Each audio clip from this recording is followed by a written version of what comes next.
Hello student, स्वागत है आप सभी का एक नए वीडियो में। और इस वीडियो में हम बात करेंगे जिन भी स्टूडेंट्स के रिजल्ट में फेल लिख के आया है। अब देखिए, फेल को कई नामों से जाना जाता है, जैसे कि आप वाई भी कहते हैं शॉर्ट फॉर्म में, यानी कि ईयर बैक कहते हैं, इसके नाम से भी जाना जाता है, यानी कि आपकी ईयर बैक लग गई है।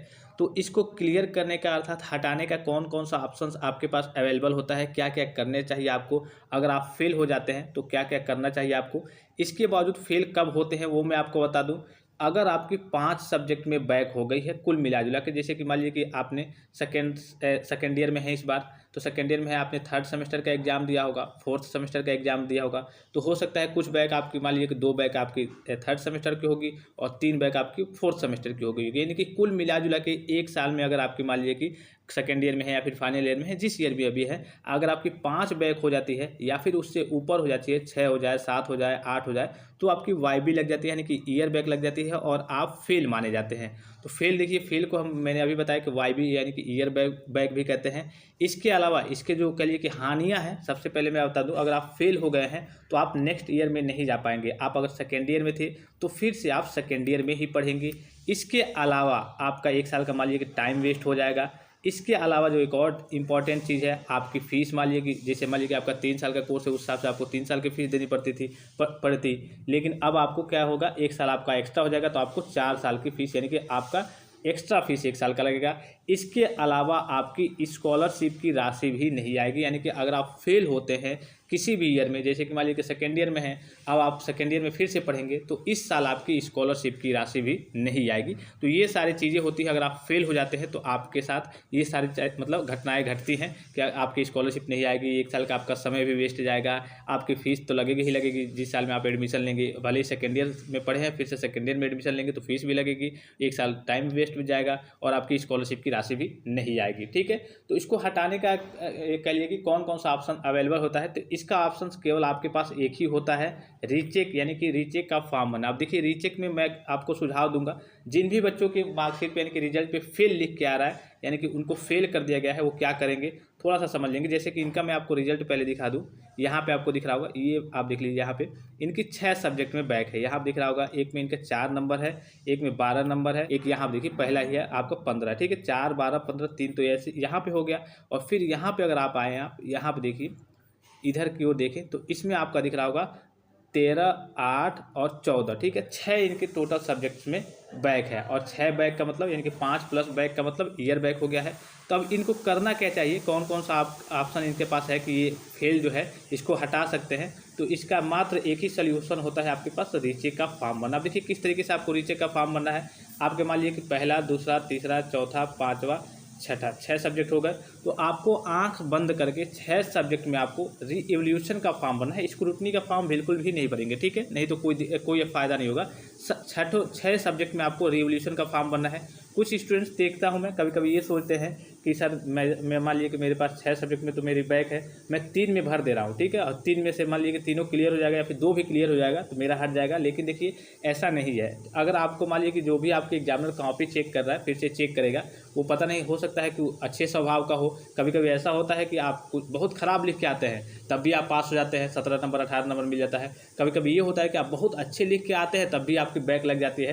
तो ये एग्जामिनर के माइंड के ऊपर डिपेंड करता है, एग्जामिनर के स्वभाव के ऊपर डिपेंड करता है कि वो कैसे आपकी कॉपी को चेक कर रहा है, वो कैसे आपकी चीज़ों को देख रहा है जो आपने लिखा है। कुछ टीचर्स ऐसे होते हैं अच्छे स्वभाव के, हाँ बच्चा थोड़ा बहुत चलो उस टॉपिक से रिलेटेड लिखा है, 2 नंबर दे करके मतलब 17 नंबर ऐसे करके दे देते हैं। तो ये आपको देखिए, अगर 3 सब्जेक्ट में आप रिवोल्यूशन भरेंगे तब शायद कोई फ़ायदा ना हो। हालांकि देखिए, इसमें पैसे की भी दिक्कत आती है कि बहुत सारे बच्चों को मान लीजिए कि सोचेंगे कि अगर 6 सब्जेक्ट है, अगर 500-500 रुपये देंगे तो मेरा 3000 लगेगा। लेकिन पैसे की बात यहाँ पे नहीं है। यहाँ पे मेन बात क्या हो जाती है, अगर मान लीजिए कि आप इतना अगर नहीं खर्च कर पाते हैं तो जाहिर सी बात है, अगर आपकी ईयर बैक लगी ही रह जाती है, यही एक ऑप्शन ही है आपके पास। अगर ईयर बैक आपकी लगी ही रह जाती है तो फिर क्या होगा, आपका 1 साल टाइम वेस्ट होगा, आपकी स्कॉलरशिप भी नहीं आएगी और फिर आपका एक्स्ट्रा फीस भी लगेगा, जो भी आपका फीस लगता हो। ठीक है, उससे तो बेहतर ही है कि आप क्या करेंगे, आपका जो 3000 लग रहा है आप कोशिश करेंगे, हो सकता सकता है किसी सब्जेक्ट में आपने थोड़ा बहुत अच्छा लिखा हो, पहले में, दूसरे में, तीसरे में, तो हो सकता है 6 सब्जेक्ट में आपका 2 भी क्लियर हो जाए। जब 4 बचेगा तो कोई दिक्कत नहीं है, आपकी ईयर बैक हट जाएगी।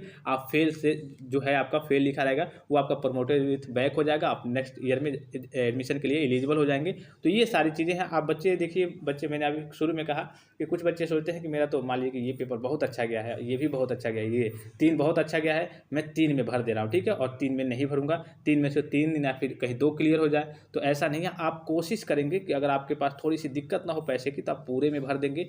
हो सकता है कोई अच्छे स्वभाव का टीचर, हाँ अगर ये ऐसी बात है मान लीजिए कि आपने लिखा ही है, जैसे कि मान लीजिए कि पहले क्वेश्चन का ए हो गया, पहले का बी हो गया, अब यही लिखा, या फिर कह लीजिए कि दूसरे का ए हो गया, 3 ही क्वेश्चन किया है, 5-5 नंबर के मान लीजिए कि है 15 नंबर, तो टोटल आपका अगर 15 नंबर ही आ रहा है तो 5-5 नंबर मिलेगा नहीं। तो जाहिर सी बात है कि अगर मिलेगा भी तब भी 15 नंबर ही आपका जाएगा।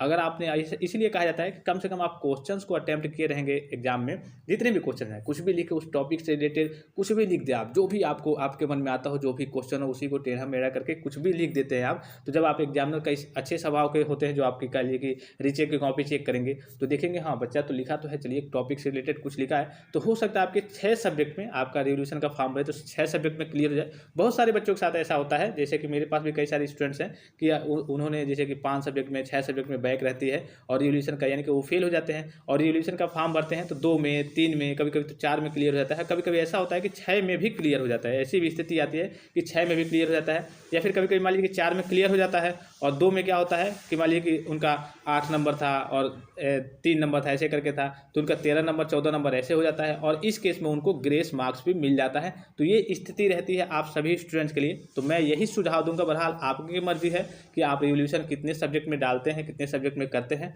लेकिन मेरी जो राय है, मेरा जो सुझाव है, अगर आपके पास पैसे की थोड़ी बहुत दिक्कत नहीं है, और दिक्कत भी है तो देखिए आगे अब मान लीजिए कि ईयर बैक लगेगी, या फिर आप छोड़ेंगे, या फिर सेकेंड ईयर में ही पढ़ेंगे, यानी कि जिस ईयर में आपकी फेल हुए हैं उसमें फिर से पढ़ेंगे, उससे तो बेहतर है कि आप थोड़ा सा मान लीजिए एक तरीके से यहाँ पे किस्मत का भी साथ रहेगा कि अगर आप भरते हैं रिवोल्यूशन का फॉर्म, अगर आपका क्लियर हो जाता है तो समझिए कितनी खुशी होगी और कितनी अच्छी बात होगी।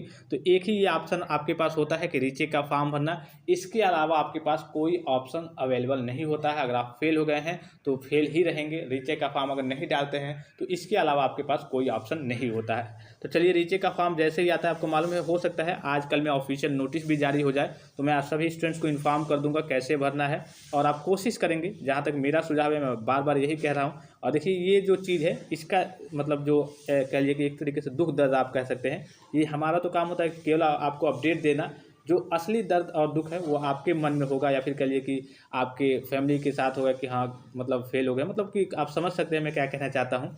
जो असली इसका दुख दर्द का अनुभव होगा वो केवल आपके पास होगा। हम लोग का काम होता है कि हाँ केवल स्टूडेंट्स को अपडेट दिया जाए, उनको जानकारी दी जाए, लेकिन ये जो असली इसका कह लीजिए कि दुख दर्द होगा वो आपके मन में ही होगा कि आप क्या करें, कैसे होगा। तो मैं आपको यही सुझाव दूंगा, फिर से सुझाव दूंगा और बार बार सुझाव दूंगा कि जितने भी सब्जेक्ट में आपकी लगी है, थोड़ा बहुत भी आपने अच्छा कुछ भी नहीं किया है तब तो मैं आपको नहीं सुझाव दूंगा कि आप अपना पैसा वेस्ट कीजिए, आप रिवोल्यूशन का फॉर्म भरिए। लेकिन आपको लगता है चलिए हाँ मैंने कुछ भी किया था, 10 पेज 12 पेज ऐसे नॉर्मली लिख दिया था, 8 पेज या फिर 15 पेज, या फिर सब क्वेश्चन अटैम्प्ट किए थे, इधर उधर किए थे भले, लेकिन अटैम्प्ट किया था आपने, तो इस केस में आप रिवोल्यूशन करिए सब सब्जेक्ट में। और मैं लगभग ऐसा होता है, हर बार आपने देखा भी होगा कि बहुत सारे बच्चों का 2 सब्जेक्ट में 3 सब्जेक्ट में क्लियर हो जाता है, और जब क्लियर हो जाएगा तो आपका फेल हट जाएगा, आपका नेक्स्ट ईयर में एडमिशन हो जाएगा।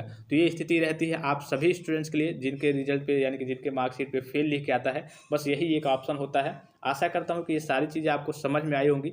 इसके अलावा भी कोई डाउट्स रह जाता है आपके मन में, कोई कन्फ्यूजन रह जाता है, तो आप कमेंट करके सारी जानकारी को प्राप्त कर सकते हैं। अदरवाइज जा करके व्हाट्सअप पे पर्सनल और प्राइवेट मैसेज भी कर सकते हैं। लेकिन मुझे जहाँ तक लगता है मैंने आपको सारी चीज़ें बता दी डिटेल में कि आपको क्या करना चाहिए, कैसे करना चाहिए, और अगर आपकी फेल रह जाती है तो इसके आपके लाभ क्या होते हैं। टाइम वेस्ट होता है, फिर से आपकी फीस लगती है, फिर से आपकी स्कॉलरशिप भी नहीं आती है, ये सारी दिक्कतें होती हैं। तो फिलहाल इस वीडियो में इतना ही, इजाज़त दीजिए। धन्यवाद, थैंक्स फॉर वॉचिंग। मिलते हैं नेक्स्ट वीडियो में।